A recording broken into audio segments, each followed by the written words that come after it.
മുതിർന്ന കോൺഗ്രസ് നേതാവ് P J കുര്യനാണ് reporter ടിവിക്കൊപ്പം ചേരുന്നത്. ഇപ്പോൾ പാർലമെന്റിൽ വനിതാ സംവരണ ഭേദഗതി ബിൽ സംബന്ധിച്ചുള്ള ചർച്ചയാണ് നടക്കുന്നത്. കോൺഗ്രസ് എന്തുകൊണ്ടാണ് അതിനെ ശക്തമായി എതിർക്കുന്നത്?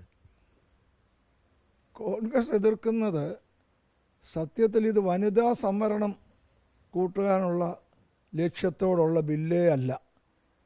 അങ്ങനെയാണെങ്കിൽ ഇപ്പോഴുള്ള 540 മെമ്പേഴ്സ് ഉണ്ടല്ലോ, അതിൽ 1/3 അങ്ങ് വനിതകൾ കൊടുത്താൽ പോരെ?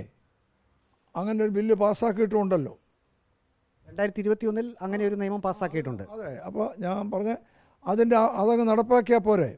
അതിന് കാലാവധി പോലും മാറ്റാതെ ഇപ്പോൾ തന്നെ ഒരു പുതിയ ബില്ല് അവതരിപ്പിച്ച് ഉടനെ നടപ്പാക്കാവുന്ന കാര്യമേ ഉള്ളൂ.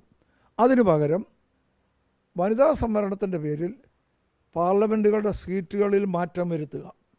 അതായത് ഈ എലക്ഷൻ മാപ്പുണ്ടല്ലോ ഇന്ത്യയുടെ, തെരഞ്ഞെടുപ്പ് ഭൂപടം മാറ്റുക എന്നുള്ളതാണ്. ചോദിക്കുക, അത് ഞാൻ പറയാം എന്നല്ലേ. അത് മാറ്റം വരുത്തുക.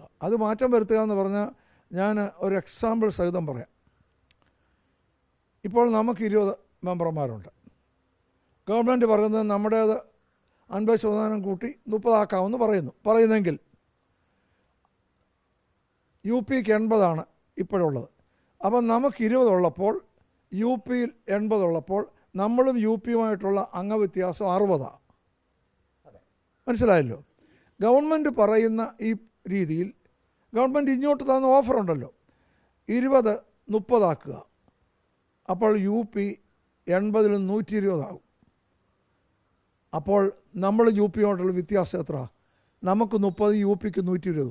നമ്മൾ UP യുമായിട്ടുള്ള വ്യത്യാസം 90 ആകുന്നു. ഇപ്പോൾ എത്ര വ്യത്യാസം? 60.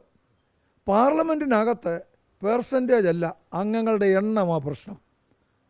അപ്പോൾ സർക്കാർ പറയുന്ന ആനുകൂല്യം ഉണ്ടല്ലോ, പകുതി കൂട്ടാമെന്ന്, അത് കിട്ടിയാൽ പോലും ഈ ഉത്തരേന്ത്യൻ സ്റ്റേറ്റുകളിലെ നമ്പറുകൾ വളരെ കൂടുകയും അതിൻ്റെ ഫലമായി ഉത്തരേന്ത്യൻ സ്റ്റേറ്റുകൾ കൊണ്ട് മാത്രം ഇന്ത്യ ഭരിക്കാവുന്ന ഒരു വലിയ സാഹചര്യം ഉണ്ടാകും.